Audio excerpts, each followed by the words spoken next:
New Apple products. That's kind of awkward.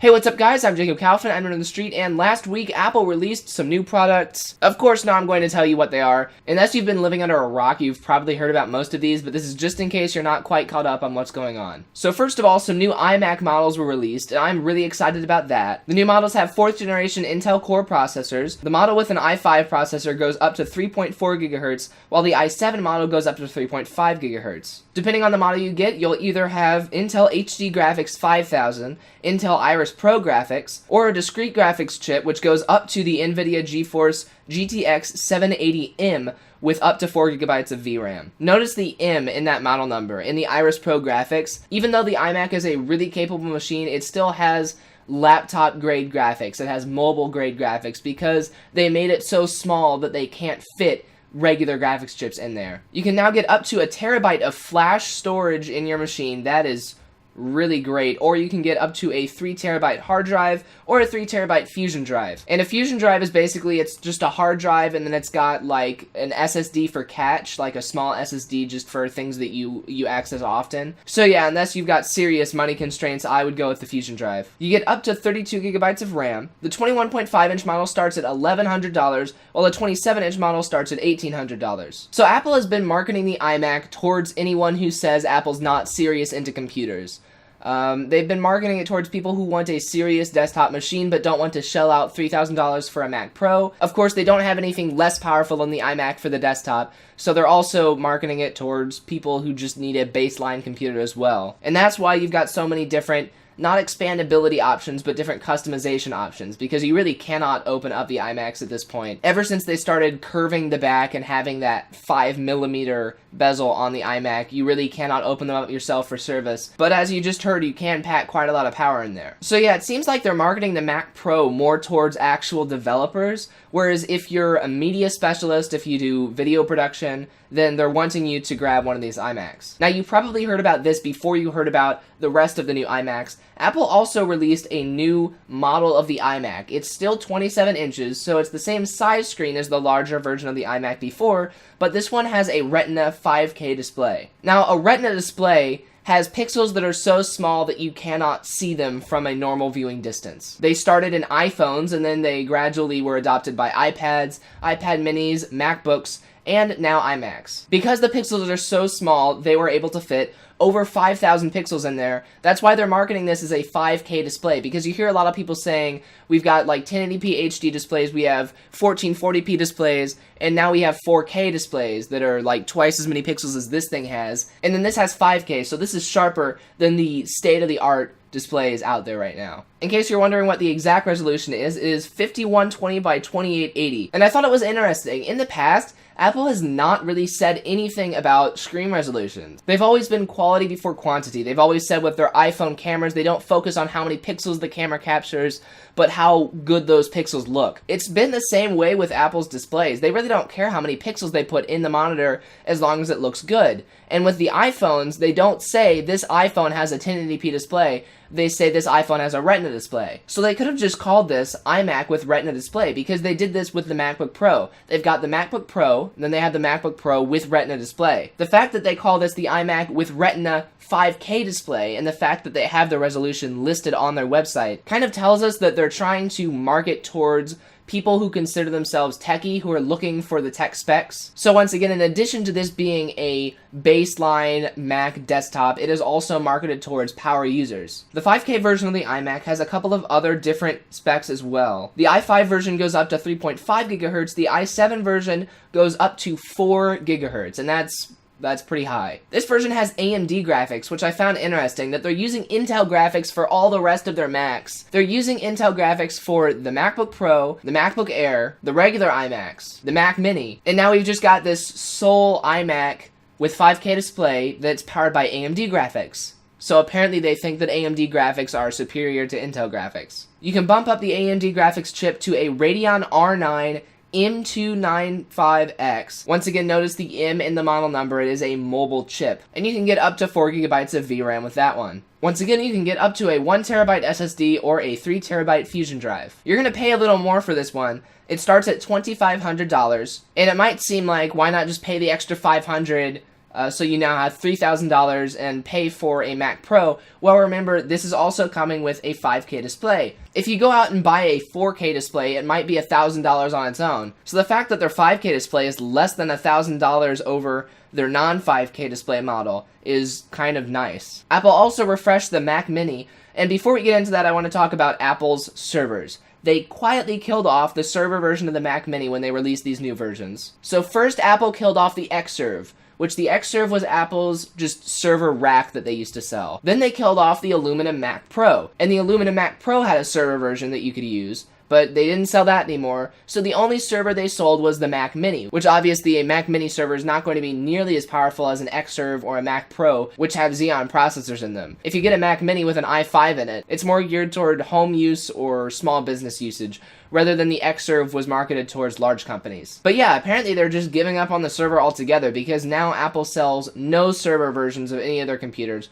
Of course, you can download the server app from the App Store. Just the fact that it's an app now, though, and not actually its own operating system, tells you something about the way Apple's approaching servers. I would not be surprised at all if they discontinued the server app in the near future, because right now what they're doing is they're saying, okay, we put the app in the App Store, you can download it if you're a power user and you really want to use that for your small business or whatever. But they're slowly taking away more and more features from Mac OS Server. And the reason they're doing that, I think, is because they want people to stop hosting their own stuff on their own servers and start hosting stuff on Apple's servers. Why host your own mail server when you could use iCloud? Why have your own deployment server when you could pay Apple for them to set up a deployment server for you? It's all a part of the whole cloud scheme. They're wanting you to stop hosting your own stuff and give up more control to them. I recommend going with Debian instead. Because no matter how great Apple's cloud gets, there are still certain situations in which you want your own server. If you need physical access to the hardware that you're hosting your stuff on, or even if you don't need it, even if you just want it. I think it's a bad move for Apple to be really scaling down their server stuff. On the other hand, Apple's doing very well right now, and they're not seeing any declines in sales. So maybe I just have no idea what I'm talking about. Maybe there's just no market for a server version anymore,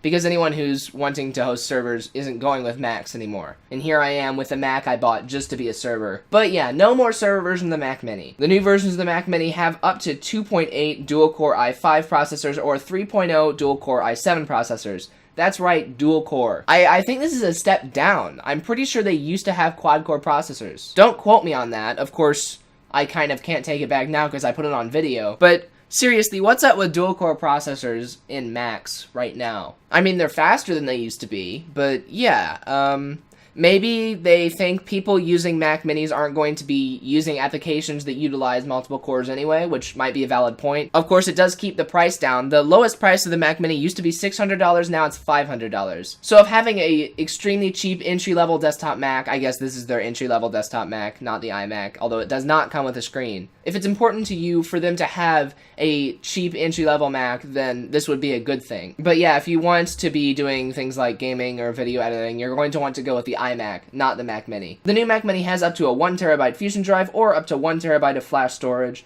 up to 16GB of RAM. It comes with either Intel HD Graphics 5000 or Intel Iris graphics. And I'll need to check out the Iris and Iris Pro graphics, because I've heard that they're nice, but I haven't gotten to actually see what they can do myself. So yeah, the new Mac Mini starts at $500, not a lot to say there. They kept the appearance mostly the same. I can't tell anything just from looking at it off the top of my head that they changed. And just thought I'd mention, OS X Yosemite is out. I won't go through all the new features of Yosemite because I talked about all the new features in my last Apple video that I did, but it's out now. The iPad Mini 3 and the iPad Air 2 came out. The iPad Mini 3 is the 8-inch tablet, just if you didn't remember. It now has an A7 64-bit processor and an M7 Motion coprocessor, a 5-megapixel back camera with 1080p video. It now has Touch ID, and it now comes in the colors of silver, gold, or space gray. And those are just the new things. I'm not going to go through every single feature of the iPad Mini because, once again, I'm pretty sure you've heard me go through every single feature of the iPad Mini in past videos. But yeah, updated processor, Touch ID, new colors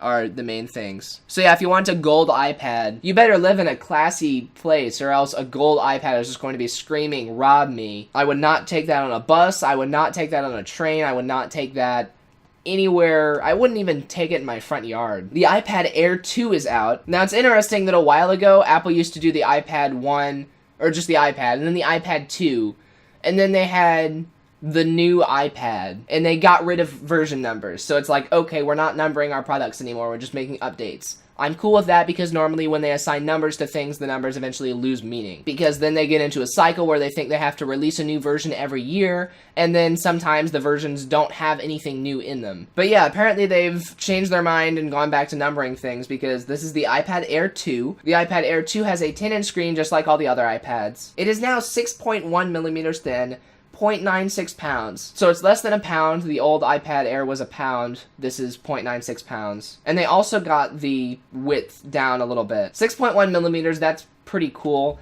Honestly, I'm fine with whatever this is. I don't even know how thick this is, but I don't judge tablets based on their thinness. I judge them based on like speed and power and how nice they feel in my hand. And sometimes thinner products are harder to hold, but you know that you've got to marvel at that. It's not quite down to half a centimeter, but it's close. 6.1 millimeters thin, and you can access the sum of humanity's knowledge through the internet. That's pretty cool. The iPad Air 2 has an A8X 64-bit processor, which is 40% faster than the A7 processor, and an M8 motion coprocessor. The motion coprocessors are basically processors they put in there just to deal with the motion sensors, just in case you didn't know. Now, I've got a problem with the fact that they put A7 processors in the iPad mini, but A8X processors in the iPad Air 2, because what you're doing there is you're saying, okay, the iPad mini is for people who can't afford the full iPad. And they're always saying, the iPad mini isn't a, what do they call it? iPad mini was designed to be a concentration rather than a reduction of iPad. It feels like an iPad in every way, only it's mini. So they market the iPad mini like it's supposed to be equal to the iPad. It's for screen size alone. You don't have to worry about power. It's got the same internals, they say. It's got the same experience. It's just if you want a smaller screen. Then what do? They leave it one or two. I can't tell if the A8X chip, if there was an A8 chip between those, but they leave it at least one processor iteration behind the full-size iPad at all times. So that right there is going to tell me if I want the best of the best, I'm not getting an iPad mini, which they might be trying to do because the iPad does make them more money than the iPad mini because the iPad is more expensive. But whatever. The new iPad Air 2 also has Touch ID, of course, and I think you can now use Apple Pay on the new iPads as well. It's got an 8-megapixel back camera with 1080p video. So once again, 3 more megapixels than you get on the iPad mini. The iPad mini is clearly a cheapo version of the iPad. And the new iPad Air 2 comes in silver, gold, and space gray. So yeah, that's about all. I don't have a lot of strong opinions on this stuff. All the prices for the iPad stayed the same, I'm pretty sure. Let me make sure there. Yeah, all the prices for the iPad stayed the same. Now that's interesting. The gold version of the iPad mini and of the iPad, the gold versions of the iPad are the same price as the regular versions. I thought that the iPhones were more expensive when you got the gold versions. I'm almost positive that the gold version of the Apple Watch is supposed to be more expensive too, so don't know how that works, but like I said, I don't really care too much. I think the iPad's a great product. If you're looking for a tablet, definitely check into it. I really care more about the Mac stuff. I'm glad that they have not completely killed those off yet, and I'm glad that they have not tried adding touchscreens yet. Well, they know it would be a bad experience, so they don't do it. Yeah, I kind of have mixed feelings about what they're doing with all their Macs, because now they've got a $2,500 iMac with 5K display, and they've got a $3,000 Mac Pro. So if you're wanting to do, like, video editing, why would you go with the iMac rather than the Mac Pro? It's got higher spec internals. Why would you go with the iMac? And if you want an iMac, why would you need all of that power? And if you do need all of that power, why wouldn't you go with the Mac Pro? I guess form factor does have something to do with it because a built-in display is important for some people. Some people don't want big boxes sitting on their desks. I think the boxes look cool, and I like being able to open them up and mess with them, but you can't really open up the Mac Pro and mess with it too much. You can open it up, but you can't mess with too much on there. You can upgrade the RAM, that's about it. So yeah, if I was in the market for a Mac, which I'm unfortunately not anymore, I probably will not ever get a Mac for my personal use. If I do, it'll be a MacBook Pro, but I don't think I ever would. If I was, though, I would seriously consider that iMac with 5K display. Because like I said, if you get a Mac Pro and then you get a 5K display separately, or you can't get a 5K display separately for one thing. You would get a 4K display because that's the industry standard. But if you got a 4K display, that 4K display would be $800 to $1,000 just all by itself. So if you're going to shell out $3,000 for a Mac, you might as well shell out $3,000 for an upgraded iMac and get that great display built in. And video production usually uses the processor rather than the graphics anyway. I don't know how these new graphics perform because, like I said, they are the mobile chips, but mobile chips are getting pretty good now. So yeah, let me know what you think of these new products. If you think that the iMac is going to appeal to like production studios now, if you think it's going to appeal to developers, who do you think would choose the iMac? Who do you think would choose the Mac Pro if they're looking for a high-end Mac? I'm Jacob Kaufman, I'm on the street, and I will see you guys later. See ya.